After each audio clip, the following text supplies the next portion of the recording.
God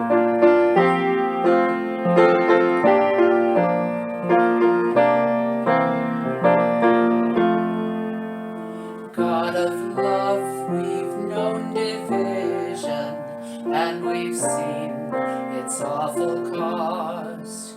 We have struggled as a nation, and there's much that we have lost. We have been a house divided, and divided we can't stand. May our nation be united, give us peace throughout this land. Hi, I'm Sherry Lyon, pastor of El Poblito United Methodist Church in Taos, New Mexico. Welcome to worship on this Martin Luther King Sunday. Hear these words from Psalm 139, verses 1 to 18. O Lord, you have searched me and known me. You know when I sit down and when I rise up. You discern my thoughts from far away. You search out my path and my lying down, and are acquainted with all my ways. Even before a word is on my tongue, O Lord, you know it completely. You hem me in, behind, and before, and lay your hand upon me. Such knowledge is too wonderful for me. It is so high that I cannot attain it. Where can I go from your spirit? Or where can I flee from your presence? If I ascend to heaven, you are there. If I make my bed in Sheol, you are there. If I take the wings of the morning and settle at the farthest limits of the sea, even there your hand shall lead me, and your right hand shall hold me fast. If I say, surely the darkness shall cover me, and the light around me become night, even the darkness is not dark to you. The night is as bright as the day, for darkness is as light to you. For it was you who formed my inward parts. You knit me together in my mother's womb. I praise you, for I am fearfully and wonderfully made. Wonderful are your works, works that I know very well. My frame was not hidden from you when I was being made in secret, intricately woven in the depths of the earth. Your eyes behold my unformed substance. In your book were written all the days that were formed for me. None of them as yet existed. How weighty to me are your thoughts, O God! How vast is the sum of them! I try to count them. They are more than the sand. I come to the end. I am still with you. The word of God for the people of God. Let me set the stage. The year is 1968. The place? Memphis, Tennessee. Elvis Presley is living at Graceland with his wife, Priscilla, and their newborn daughter, Lisa Marie. And Elvis Presley is enjoying the Grammy he has just won for his second gospel album, How Great Thou Art. In the minds of many, he is the king. But in March of that same year, 1968, another king came to town. The Reverend Dr. Martin Luther King Jr. traveled to Memphis to lead a march in support of city sanitation workers.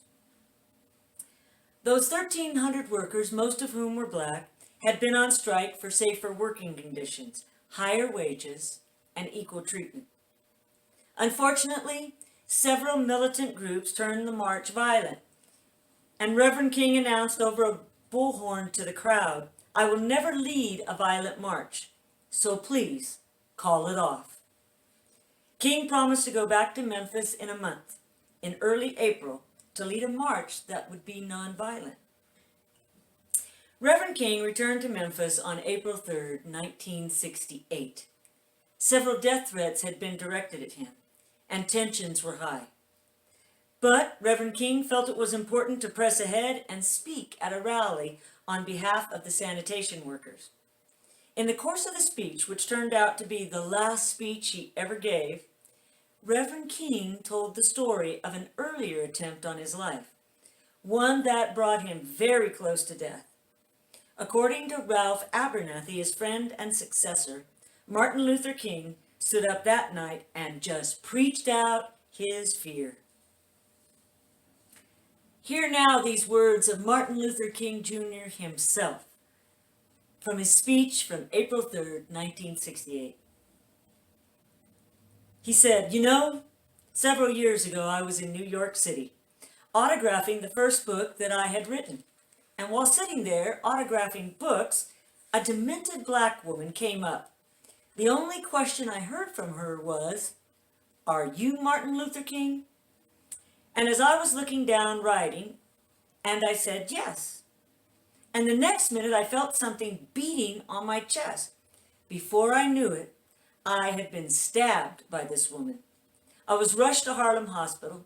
It was a dark Saturday afternoon, and that blade had gone through. X-rays revealed that the tip of the blade was on the edge of my aorta, the main artery. And once that's punctured, you drown in your own blood. That's the end of you." Martin Luther King went on to say it came out in the New York Times the next morning that if I had sneezed, I would have died. Sometime after the operation, after my chest had been opened and the blade taken out, they allowed me to move around and to read mail that had come in from all over the states, even the world. Kind letters had come in. I read a few, but one that I will never forget was this. I received a letter from the governor of New York, but I've even forgotten what that one said. But there was this letter from a young girl from White Plains High School. And I looked at that letter, and it said simply, "Dear Dr. King, I'm a 9th grade student at White Plains High School." She said, "While it should not matter, I would like to mention that I am a white girl. I read in the paper of your misfortune and of your suffering. And I read that if you had sneezed, you would have died. And I'm simply writing to you to say, I'm so happy you didn't sneeze." And I want to say tonight, Dr. King said, I am happy that I didn't sneeze. Because if I had sneezed, I wouldn't have been around here in 1960, when students all over the South started sitting in at lunch counters. And I knew that as they were sitting in, they were really standing up for the best in the American dream.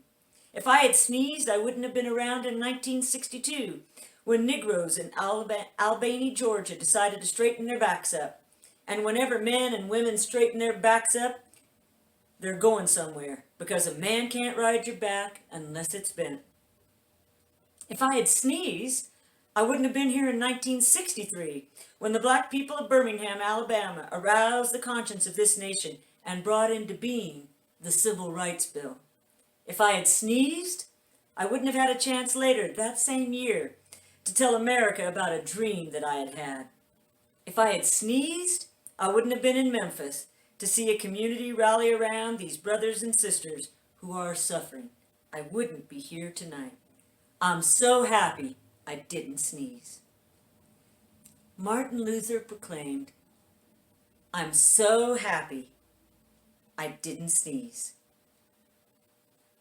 If Reverend King hadn't remained very still, very calm, and very peaceful during the attempt on his life, he would have not been part of one of the greatest movements for justice and equality that we have ever known. Dr. King never took personal credit for his survival. He gave all the glory to God. In his autobiography, Reverend King wrote, "If I demonstrated unusual calm during the attempt on my life, it was certainly not due to any extraordinary powers that I possessed. Rather, it was due to the power of God working through me. Throughout this struggle for racial justice, I've constantly asked God to remove all bitterness from my heart and to give me the strength and courage to face any disaster that came my way. This constant prayer life and feeling of dependence on God have given me the feeling that I have divine companionship in the struggle. I know no other way to explain it. It is the fact that in the midst of external tension, God can give an inner peace." In the course of his life, Martin Luther King walked through many dangers. But it seems that through it all, he knew that God was walking with him. The Lord, as he says, was his divine companion in the civil rights struggle, giving him strength and courage to face anything that came his way. He had the very same faith as the writer of the 139th Psalm, the ancient poet who said to the Lord, "You hem me in behind and before, and lay your hand upon me." Such knowledge is too wonderful for me. It's so high I can't attain it. Although life is fragile and sometimes full of danger, we can draw comfort from the knowledge that God is with us, that God wills for us the good. In the midst of turmoil and tension, God can give us an inner peace, a peace that can give us courage and confidence, a peace that can provide inspiration and insight, a peace that can lead to serenity and strength. And most of all, this peace frees us to do God's work in the world. Martin Luther King Jr. was awarded the Nobel Peace Prize in 1964. At the time he received the award, he was the youngest person to have done so for the Peace Prize. Since then, in 2014, Malala Yousafzai of Pakistan, age 17, was awarded the Nobel Peace Prize for her work in advocating for children's education, especially for girls. When the Nobel Prize was awarded to Reverend King in Norway in 1964, the chairman of the Nobel Committee praised Reverend King for being the first person in the Western world to have shown us that a struggle can be waged without violence. The presenter said this: "He is the first person to make the message of brotherly love a reality in the course of his struggle, and he has brought this message to all men, to all nations and races." Hearing this is important because it helps us to see that even though we may live with a peaceful heart given by God, it doesn't necessarily protect us from pain and suffering. It doesn't shield us from the hardship that comes from taking bold stands. In fact, as we recall, Martin Luther King's death by an assassin's bullet came just one day after his speech at the rally in Memphis. God's peace didn't give Dr. King a long life, but it was lifelong that he had that peace. It never failed him. This peace enabled him to say to the Lord, along with Psalm 139, "I come to the end, I am still with you." And it made all the difference in his work for racial justice. If King hadn't felt inner peace, I don't think he would have been able to organize the Montgomery bus boycott. If he hadn't felt God's inspiration and insight, perhaps he would have never given his famous "I Have a Dream" speech. If he'd not felt God's courage and confidence, maybe he wouldn't have had the courage to launch the major voter registration drive called Crusade for Citizenship. If he had not felt God's presence with him, he wouldn't have been able to defy death threats and stand with the Memphis sanitation workers. Today we've heard Martin Luther King's own words and heard him say, "When I come to the end, I am still with you."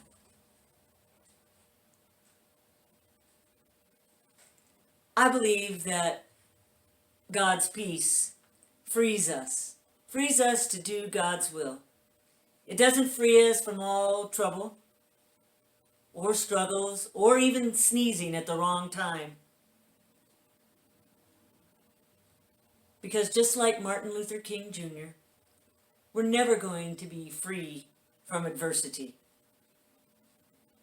But we're always free to serve God in every time, in every place, and every situation. To work towards a just society for all people. May our freedom be used to do God's will, the will of one who is our King our King of life eternal. Will you join with me in prayer? O God of us all, we thank you for the lives of those who've gone before us and blazed a trail of courage, who've shown us what change through nonviolence can be like. Help us now, O Lord. Grant us the peace that allows us to have that same confidence and courage to step out and proclaim freedom and justice for all. O Lord, gather us in as we say the prayer that Jesus taught, saying, Our Father, who art in heaven, hallowed be thy name.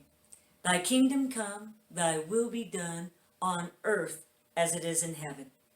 Give us this day our daily bread, and forgive us our trespasses, as we forgive those who trespass against us.